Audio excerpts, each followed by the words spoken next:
Hello, this is Jessica Fox from Florida Virtual Bookkeeper, and today I want to talk about the most frequently asked question that I see, and that is how to get bookkeeping clients.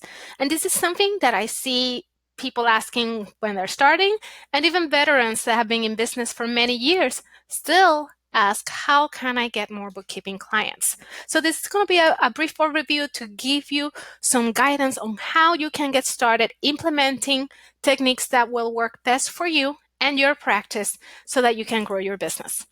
Now, there are different marketing approaches that you can use. The first one, and this is a free one, and it's a very popular and effective one, it's referrals, word of mouth. This is only a viable option if you tell everybody that you know that you're in business and you are accepting clients. So yes, this makes sure it means that you need to tell your friends and families, your Facebook friends, everybody that you're connected with in social media, because even if they themselves don't need your services, they probably know somebody that does. Another approach is networking. This is an approach that is very productive for a lot of people, and it can be free, just an investment of your time. Some networking groups do have a cost to attend, but it usually pays for itself in terms of the revenue that you get from making those connections. Even if you work fully virtually, there are ways to network online so that you can still reap those benefits. And even if you are not needing clients, networking can be good for you because you are building relationships that will pay off in the future. And I also found for myself, it helped me hone my sales skills because I was able to narrow down my elevator pitch, and that came in handy when having sales conversations with prospects. Content marketing is also an approach that has been very, very productive for me. And this means where you are creating and sharing valuable content to establish yourself as an authority in your field for your ideal client. This could be writing blog posts. It could be recording videos. It could be hosting webinars or Facebook Lives. Or in my case, I wrote a book, and that has proven to be an excellent marketing tool that has gotten me many clients. Now, there's also what I like to call come to me advertising. This is what you usually think of advertising. It could be posting on a website, listing yourself in a directory, posting flyers, mailing postcards, paying for advertising. These are the approaches where you are just putting your name out there saying, come to me, I'll do your books. And then, not last but not least, as this is still a very effective technique for a lot of people, is cold calling or door knocking. Now, there is no one size fits all approach. So you need to identify which feels best for you. And the key is you want to build awareness. People need to know that you are out there, that you exist, that you're in business, that you're open to new clients, and build relationships because we are in a relationship-based business. People need to know, like, and trust to want to do business with you. Now, there are several things that you need to consider when you're selecting your marketing approach. First, you need to consider your type of business. What is your business model? That will determine which approaches are better suited for your type of business. For example, I work virtually. So me going door to door in Main Street may not necessarily be the best option for me. Now, if your business model is to do remote work on site, then that approach will be very good for you. But if you're working on site, you probably do not want to have an approach that has a nationwide reach because you're trying to target to clients in a very limited geographic area. Now, who is your ideal client? A lot of people will talk about niches. What is your niche? You need to have a niche. And if you have one, that's great. But if you don't have one, don't feel like you have to pick something just so that you can market. I found in my journey, it was best for me to narrow down my niche organically. So yes, even though I started it like they say wrong, I was marketing to anybody and everybody with a pulse. I didn't care what industry you were in, what type of business you had. As long as you needed books and you could pay, I will do your books.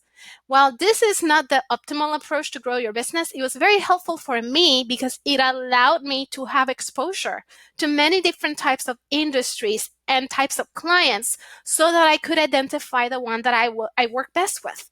And I was able to narrow down my niche that way. So I don't recommend that you just look from a list and pick. I'll decide I'm going to work with e-commerce clients and that's going to be my niche if that's not something that you have experience, have worked with, and are already familiar with. So in my experience, I have found that more than picking an industry to serve, what's most important for my marketing is the type of client. And some people call this the client avatar. And that is the type of person that you want to work with. Now, once you identify who they are, you need to figure out where are they. You do not want to send your marketing in the wrong place. So you don't want to be at the top of a mountain yelling, I am a bookkeeper, I'm open for business. If your ideal client is in the city with their heads on their phone, nowhere near the mountain, the message is not going to reach them. So you need to figure out, once you know who your ideal client is, where are they hanging out? Online? Are they on industry Facebook groups? Are they on LinkedIn? Are they on Twitter? In real life, are they at BNI meetings? Are they at industry conversions or other types of meetings? And that way you can make sure that your marketing approach will be targeted to the people that you want to reach. Now, you also want to speak their language. A lot of our clients don't understand accounting jargon and they have no interest in learning a foreign language. And that's what it is to them, a foreign language. So you don't want to be talking about bank reconciliations and balance sheets and profit and loss statements. You want to use plain English or whatever language you use to get the information across to them. And this is the key. You want to speak to their pain. A lot of business owners have a pain when it comes to their books. They know that they need books, but they need to know what's in it for me. Is it that they are worried about regulatory compliance? Is it that they can't sleep at night because they're having cash flow issues and they don't know how they're going to make payroll? Identify their pain and speak to that, and they'll be more than eager to sign up with you and give you their money so that you can take that pain away. Now, to get started, you need to identify your approach. What I gave was a very generic overview. There's a lot more detailed ways to do marketing. So it will require some soul searching and some research to identify what is the approach that speaks to you. Now, you want to, regardless of which approach you use, you want to have a consistent brand and messaging. You do not want to be constantly changing. So it helps to have a color scheme that is consistent. If you have a logo, use it. Business name, the way that you word your content needs to be consistent. So don't go from really formal in one media to really casual in another. You want to keep it consistent because you usually need multiple contact points with a prospect before they'll convert into a client. So the more consistent that you are, the more they'll remember you. You're not the only bookkeeper out there, so you need to stand out in their minds. And then work on your elevator pitch. You do not want to say, when people ask you, what do? You don't want to say, I'm a bookkeeper. You want your elevator pitch to be very concise and to the point and tell somebody, what is it that you do that will make them excited to be like, that is cool. I need that. I want that. So instead of saying, I'm a bookkeeper, you can say something along the lines of, I give business owners peace of mind by taking the financial burden off their shoulders. Think about the pain point and make that part of your elevator pitch, and you will get a lot more people asking for your business card or asking to set up a coffee meeting than those that you just say, well, I'm a bookkeeper. Now you have the choice of creating everything from scratch, which is what I did in the beginning, It's a very educational journey. I learned a lot. There was a lot of trial and error, but it's also very time consuming. Or you have the choice of buying a ready-made system that you just need to customize to your brand and implement. And there is no right or wrong way. It's really depends on where you are in your journey, what you're willing to invest. Are you willing to invest money? Are you willing to invest time? There's a requirement for a little bit of both, but it's up to you to determine that balance. Now, some important things to keep in mind, regardless of the approach that you choose. The key is awareness. People need to know that you exist, that you are in business, and that you have something to offer. It doesn't matter if you create a really expensive, fancy website if nobody can find it, if people don't know that it exists. Same with any other type of messaging. So whatever approach that you do, always keep in mind you are trying to create awareness with as many people as possible. The more people that know about you and what you offer, the more likely you're going to have people coming your way. Once again, you need to be consistent. Keep that brand. So make sure that if your website has a certain color scheme and font, your business cards, flyers, Facebook page have a consistent feel. Otherwise, when people are exposed to your materials from different media, they may not even realize they're looking at the information from the same person. Now, be easy to find. Once again, this goes back to awareness. People need to know that you exist. So don't just, hang the proverbial shingle and if you're not in Main Street, because a lot of people are not going to see that sign.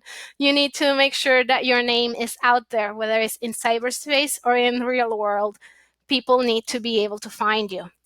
And this is a key one. You need to be easy to contact. It doesn't matter if people know that you exist if they have no idea how to get a hold of you easily. So I've seen some beautiful, fancy, I can tell they're expensive websites for bookkeepers. And I read them and it makes me want to hire them, but I cannot figure out how to contact them. You have to dig to try to find a phone number and email address. You don't want that. You always want to, every page on your website and any material that you have, it has to make it crystal clear to your prospect how they need to get a hold of you. Don't make them work for it, because in this day and age, people have limited attention spans. They're not going to bother doing the work to research. They're just going to move on to somebody else that has the contact us front and center. But most important, and this is the key, and in my journey, this is what I found made or broke my approaches, is you need to be authentic. Just because a specific technique and approach work for your colleague does not mean it'll work for you. Authenticity is key in building that trust connection with your prospects. So if you have decided that you don't have the time to create everything from scratch, the pure bookkeeping sales and marketing module can be a good solution for you. It includes a variety of proven techniques that have worked for thousands of bookkeepers. So people that have been there, done that, it works. And it walks you through it from the very basic, if you're starting out, or to the advanced, if you already had your brand established, but you're just needing to get to the next level in reaching new clients. It offers you step-by-step implementation, and you get ready to use templates for everything. All you need to do is add your branding and go. So I hope that this information has been helpful. If you have any questions or comments, I am only an email away. Jessica at floridavirtualbookkeeper.com. Have a great day.